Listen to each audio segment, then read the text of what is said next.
बैथा फाउन्डेसननि मोनसे बाख्नायथाव हाबाफारि। दिनै उदालगुरि जिल्लानि सिङाव थानाय टंला हालामाव जोनोम मोननाय बैथा फाउन्डेसना दाखालि बावैसो दैबानायाव रिलिफ केम्पआव थानो गोनां जानाय नखरफोरनो दिनै बैथा फाउन्डेसननि बानजायनायाव ग्राम्य बिकास मन्च नलबारि रस एनजिअ बिथांमोना गंस्नि गामियाव खमैबो 102 नखरफोरनो जानाय थाव, आलु, दालि, साबोन बायदि राननाय हाबाफारि लादों। दानिया फै बिथांमोना खौरां बिजोंनि गेजेरजों मा फोरमायदों खोनासंनि। जोंनाथ' दा एनजिअसो बेहा कुनु माने पार्टी पलिटिकल पार्टीजों जोंहा सोमोन्दो गैया।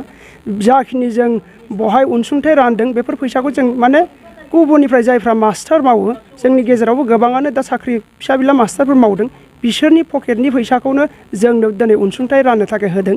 आरो लोगोसे मोनसे खोथाखौ आं मख'थारनांगोन, बे ग्रामीण बिकास मन्च दहाय बुंलांनाय बायदि बिथांमोना नलबारिनिफ्राय फैदों, सानै प्रतिनिधि हजोंनिफ्राय फैदों।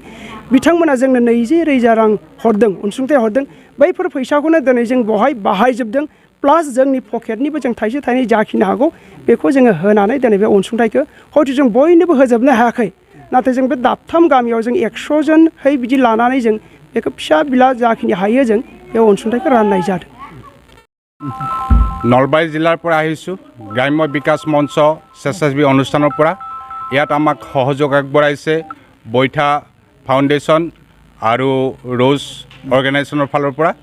আমি এই টংলাৰ ওদালগুৰি জিলাৰ টংলাৰ অন্তৰ্গত এই চেনিপাৰা গাঁৱত যিখিনি বানাক্ৰান্ত লোক, এই বানাক্ৰান্ত লোকসকলক আমি গ্ৰাম্য বিকাশ মঞ্চৰ তৰফৰ পৰা কিছু খাদ্য সামগ্ৰী লৈ আহিছোঁ আৰু সেই বানাক্ৰান্ত অঞ্চলৰ এই ভুক্তভোগীখিনি যাতে এই খাদ্য সামগ্ৰীখিনি পাব পাৰে তাৰ কাৰণে আমাক বৈঠা আৰু ৰ'জ অৰ্গেনাইজেশ্যনে যিখিনি সহায় সহযোগ আগবঢ়ালে তাৰ কাৰণে আমি আন্তৰিক ধন্যবাদ জনাই এই কাৰ্যসূচীটো ইমানতে সামৰণি মাৰিছোঁ। ধন্যবাদ। बिराद गोजोननाय मोनदों जे टंला खालिंदुवार हालामनि गोबां जायगायाव जोङो दिनै नलबारिनि मोनसे बिराद गोदोर मोनसे एनजिअ दङ ग्राम्य बिकास मन्च होननाय, बिथांमोना जोंखौ माने स्पन्सर जोंखौ खालायहरदो जोंनि बैथा फाउन्डेसनखौ। स' बैथा फाउन्डेसनखौ बयबो मिन्थियो, जोंनि नैबे हालामनि टंलायाव जाहा जोंनि हेड अफिसा दङ। दा बिथांमोना जोंनो माने माखासे रिलिफ मेटेरियल्स बायनायाव बिथांमोना जोंखौ मदद होदों आरो लोगोसे जाहा रस एनजिअनि जाहा माखासे माने रस एनजिअआ जोंनो माने गारि जोंनो होदो बिथांमोना। जों बिथांमोननि गारिखौ जों लाना ग्राम्य बिकास मन्चनि जोङो रिलिफ मेटेरियलखौ जों लानानै बैथाया दिनै जेनेब्ला खालिंदुवारनि गोबां जायगायाव खमियाव जों माने 10तासो गामियाव जोङो थांनानै जोङो रिलिफ जों मेटेरियेल होदो।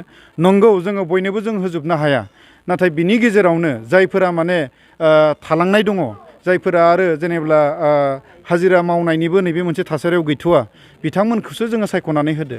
दा गोबाङानो गोबां मोननो लुबैगोन नङा होमबा, नाथाय जोङो गोबांखौनो जोङो हयथ' निस्सय जोङो बे फिसासा अनथोबजों जोङो मदद होजोबनो जोङो हानाय नङा, बिनि थाखाय जोङो निमाहा बिगोन। दा नैबे समाव जोङो माने आगोलावबो जों माने गोबां जायगायाव जोङो ब्लिचिं पाउडार ओमफ्राय जों क्लराइड टेब्लेट जोङो बेफोरखौबो जोङो होदो जोंनि खालिंदुवारनि जों टंला हालामाव। फैबाय थानाय समाव जों आरोबाव जों होलांबावगोन। दिनै जोङो माने खैरिबारि गामियाव होबाय, सिनिपारानि 1, 2, 3 मोनथामाव जों होगोन, जों बागपारा बटाबारिथिं जोङो हैगोन। बेनि उनाव जोंहा दङ माने माबा फुख्रिपारा दङ। जों गासै माने जोङो 100 जों फेमिलिखौल' जोङो टारगेट खालायनो जोङो हादों, मानो होनबा जोंनियाव थोजासे जोंनियाव थाखा फैसा जोंनियाव गैया। दा बेखिनियावनो आं बुंगोन जे रायजोफोरा जोंनिफ्राय जिखिनि फिसासा माने अनथोब मोनदो बेखिनियावनो नोंथांमोना जेन माने गोसो गोरबोदो माने आजावलायो आरो निमाहा जों बिगोन, मानो होनबा जों बयखौबो जोङो मदद जों होजोबनो हानाय नङा। Thank you so' much. फ्रि गबिन्द बसुमतारी कलेज जारागुरियाव BA फार्स्ट सेमिस्टारनि थाखाय आबुङै बेसेन लायालासे मुं थिसननाय एबा फ्रि एडमिशन सोलिगासिनो। थाइसेबो रां लायालासे मुं थिसननाय जादों गबिन्द बसुमतारी कलेज जारागुरियाव। मेजर आरो जेनेरेल साबजेक्ट लानानै एडमिशन खालामनो हागोन फरायसाफ्रा। लोगोसे फ्रि कम्पिउटार कर्स आरो वुमेन इम्पावारमेन्ट कर्सबो फ्रियावनो लानो हागोन। गोजौ थाखोनि सोलोंथाइ लानाय आरो गुन गोनां फोरोंगिरिफोरनि हेफाजाबजों फोरोंथाइ होनाय जायो गबिन्द बसुमतारी कलेज जारागुरियाव। लोगोसे आरोबाव लाइब्रेरिनि सुबिदा लानो हागोन फरायसाफ्रा।